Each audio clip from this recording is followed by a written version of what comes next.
Muy buenos días, bienvenidos a nuestro culto de domingo. Feliz Día del Señor. Con la predicación de esta mañana quisiera iniciar una breve serie de predicaciones que he titulado El mensaje de Habacuc en tiempos de confinamiento. Mi preocupación en estos momentos no se centra tanto en el confinamiento en sí ni en el coronavirus, sino en el resultado final de esta crisis.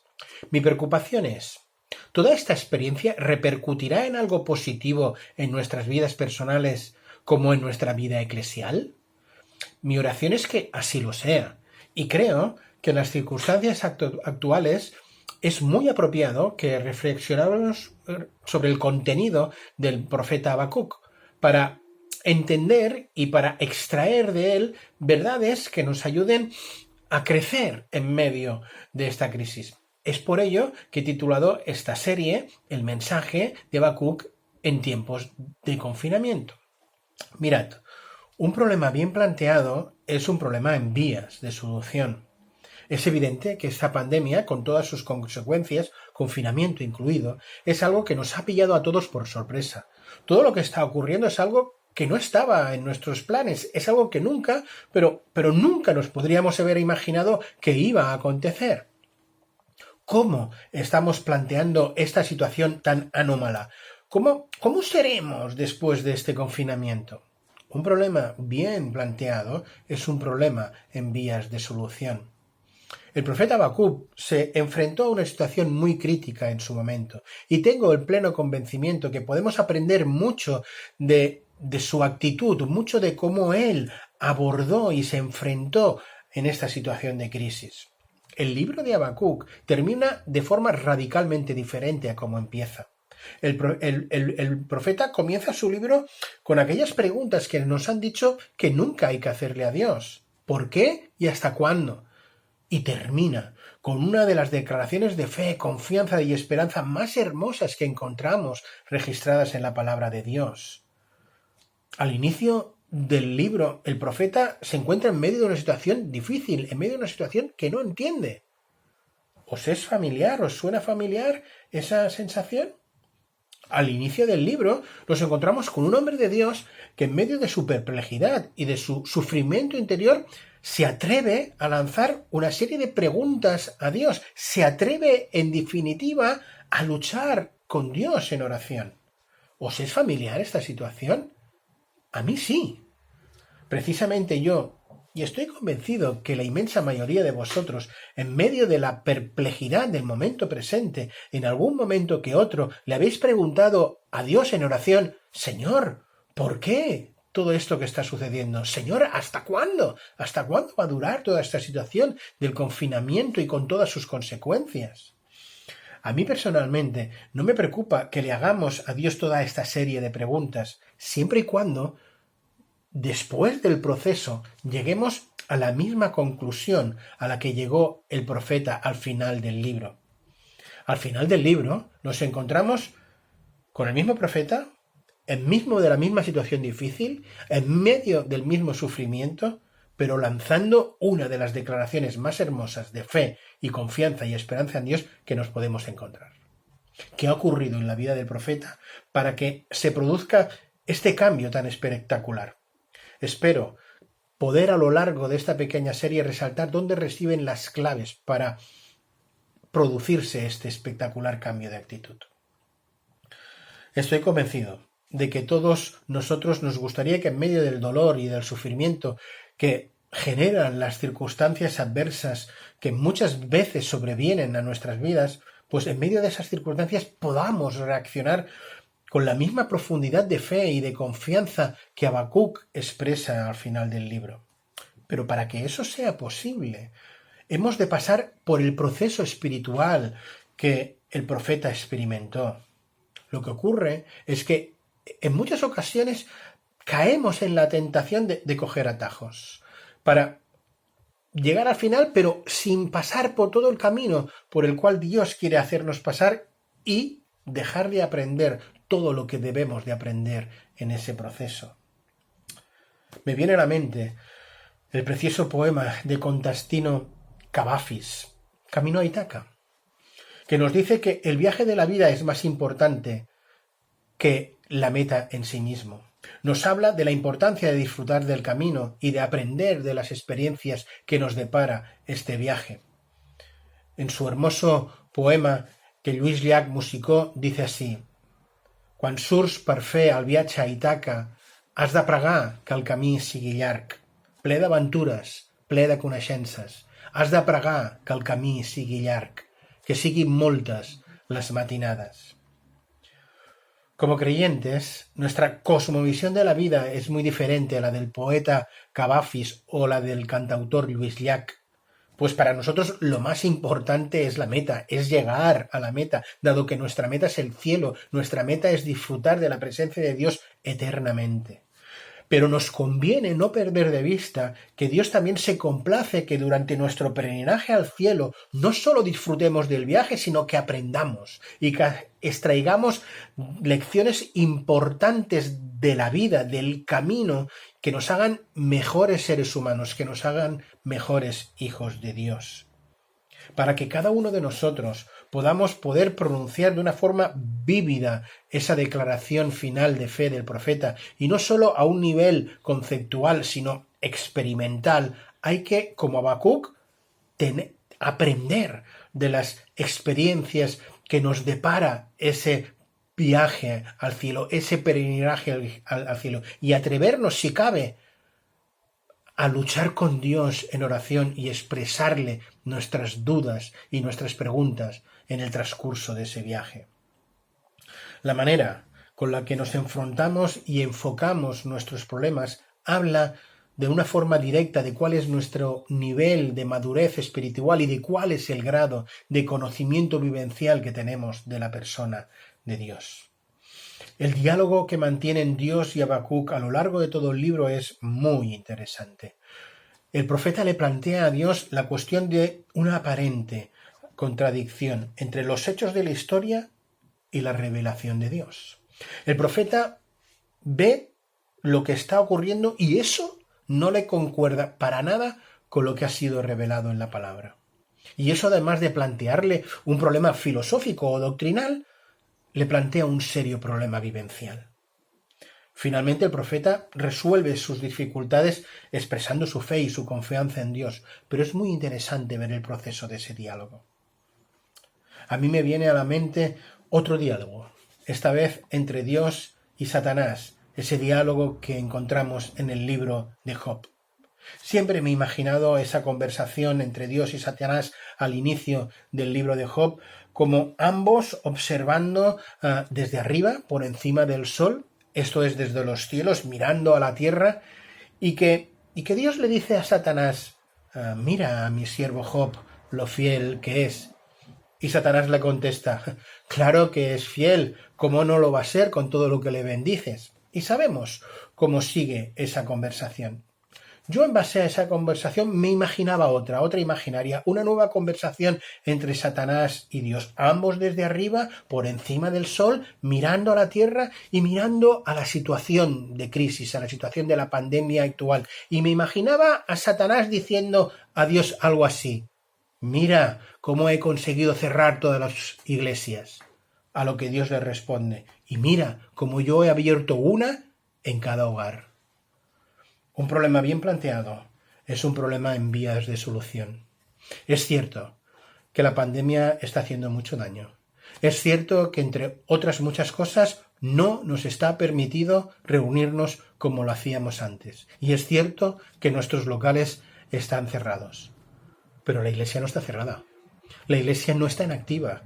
Espero que mientras Satanás vaya pensando que nos ha cerrado los locales de la iglesia, sea una realidad que Dios está abriendo una iglesia en cada una de nuestras casas.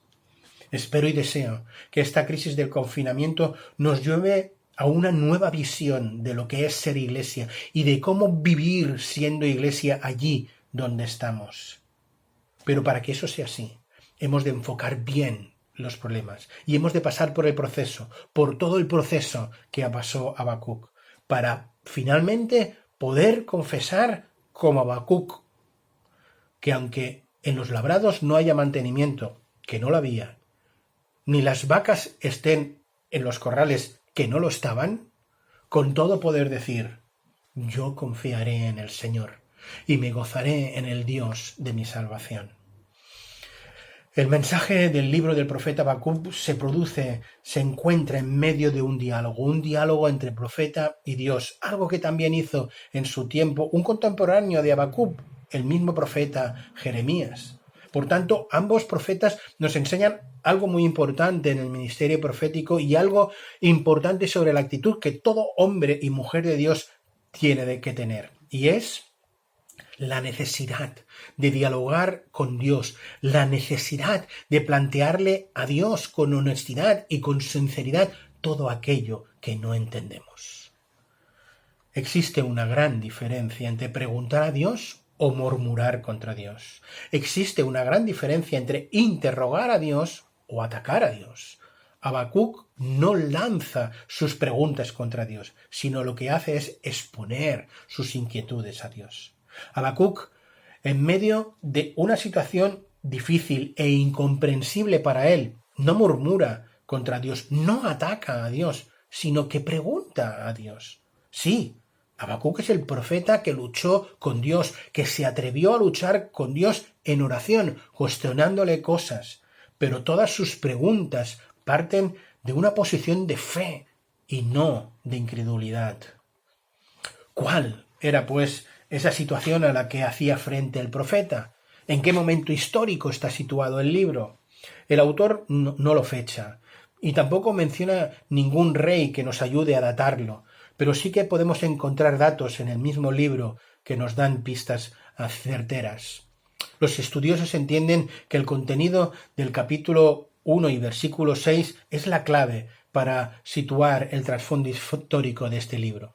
Dice así 1.6: porque aquí yo levanto a los caldeos, nación cruel y presurosa que camina por la anchura de la tierra para poseer moradas ajenas. Habacuc habla de los caldeos, esto es, de los babilonios, y habla de ellos como un peligro inminente, no como un peligro ya consumado. Ese dato es tremendamente crucial para situar el ministerio de Habacuc, y lo hacemos entre el 605 a.C. y el 598 a.C. ¿Por qué estas fechas? Porque en el 605 es cuando los historiadores fechan la famosa batalla de Carquemis, que dio a Nabucodonosor la hegemonía en el Medio Oriente. Y el 1597 es el año en que se produce el primer asalto de la ciudad de Jerusalén a manos de Nabucodonosor. Por tanto, Habacuc debió ministrar durante los últimos años del rey Josías y los primeros años del rey Joacim. La idea principal del libro de Habacuc es: Dios es soberano. Este libro nos habla de la soberanía de Dios y nos lanza el reto de serle fiel y de confiar en Dios plenamente en cualquiera que sean las circunstancias en las que vivamos, porque Dios está al control, porque Dios es soberano. Pero además, este libro nos enseña que para llegar a tener una visión real y una comprensión auténtica de la soberanía de Dios, antes hay que atreverse a luchar con Dios. Esto es, que para llegar a una respuesta correcta ante el problema del sufrimiento existencial, hay que tener una experiencia personal con Dios. Porque una respuesta simplista, una respuesta simple al problema del sufrimiento, por muy espiritual que ésta parezca, puede ser enfermiza y patológica y nos puede acarrear serios problemas espirituales. Solo el diálogo con Dios, las preguntas honestas a Dios, las objeciones hechas desde la fe, es que nos conducen a la esperanza en medio de la desesperanza y nos ayudan a poder interpretar, a poder entender la soberanía de Dios de una forma vivencial ante los problemas de la existencia de esta vida. Es muy curioso cómo inicia el libro el profeta, ya que además de hacerlo mediante preguntas, lo hace mediante preguntas que por tiempo se nos ha dicho que no deben ser lanzadas a Dios. Si os fijáis en los primeros 4 versículos del capítulo 11, allí Habacuc lanza esas preguntas. No sé a vosotros, pero a mí desde jovencito me enseñaron que a Dios no se le pregunta ¿por qué?, sino ¿para qué? Que a Dios no se le pregunta ¿hasta cuándo?, sino ¿hasta dónde? ¿Hasta dónde nos quieres llevar con esta situación? Preguntarle a Dios ¿para qué y hasta dónde? Parecen preguntas más apropiadas, porque apuntan al propósito de Dios al hacernos pasar por determinadas situaciones o al menos a permitirlas. Preguntar ¿por qué y hasta cuándo? Parece como si cuestionáramos los métodos de Dios, los tiempos de Dios, como si nos resistiéramos a su soberanía. Sinceramente, creo que en nuestra relación personal con Dios, y especialmente en momentos de dolor y de sufrimientos, no existen preguntas prohibidas, indebidas o inadecuadas. Yo creo que a Dios le podemos preguntar todo lo que querramos. Creo que podemos decirle todo lo que hay en nuestra mente y en nuestro corazón. El problema no está en las preguntas, el problema está en la actitud en que lanzamos esas preguntas. Me cuestiono, ¿por qué no preguntarle a Dios lo que Él sabe perfectamente que está en nuestra mente y que está perturbando nuestro corazón? Él lo sabe, Él lo conoce. ¿Por qué intentar escondérselo? Lo mejor es ir con el corazón abierto a Dios. A Dios no hay que tenerle miedo. A Dios hay que respetarle. El problema no está en las preguntas, sino en la actitud que hay detrás de esas preguntas. Lo que debemos vigilar y cuidar no es tanto lo que preguntamos, sino cómo lo preguntamos. Existe una gran diferencia entre preguntar a Dios o murmurar contra Dios. Existe una gran diferencia entre interrogar a Dios o atacar a Dios. Habacuc no lanza sus preguntas contra Dios, sino que él hace es exponer sus inquietudes de una forma abierta ante Dios. Y existe una gran diferencia entre esas dos actitudes. Yo creo que Habacuc fue el profeta que sí, que luchó con Dios, que se atrevió a luchar con Dios en oración, cuestionándole cosas, pero todas esas preguntas parten de una posición de fe y no de incredulidad. Las primeras preguntas de Habacuc están motivadas por la situación moral y espiritual de su pueblo. Habacuc le pregunta a Dios, ¿hasta cuándo? ¿Hasta cuándo un Dios justo como tú va a permitir que dure esta situación espiritual tan caótica dentro de tu pueblo? ¿Cuándo vas a hacer algo? ¿Cuándo vas a poner fin a tanta injusticia, a tanta corrupción? ¿Por qué no haces nada? Habacuc conoce profundamente a Dios, conoce el carácter de Dios, y es precisamente ese conocimiento del carácter justo de Dios lo que hace que para el profeta sea difícil de entender el silencio de Dios, entender que Dios no haga nada en medio de esta situación tan injusta. Habacuc vivió los últimos años del reinado de Josías, que fue un gran rey. Durante su reinado incluso se produjo un pequeño avivamiento. Para pocos años después de su muerte, en los reinados de Joacaz y de Joaquín, de nuevo el pueblo ir a la apostasía, a la idolatría. Es en este contexto donde se produce la perplejidad del profeta. ¿Cómo es que, viniendo de una situación buena espiritualmente hablando, permites, oh Dios, que tu pueblo caiga de nuevo en la apostasía, en la idolatría, en la justicia, y ante esta realidad no haces nada?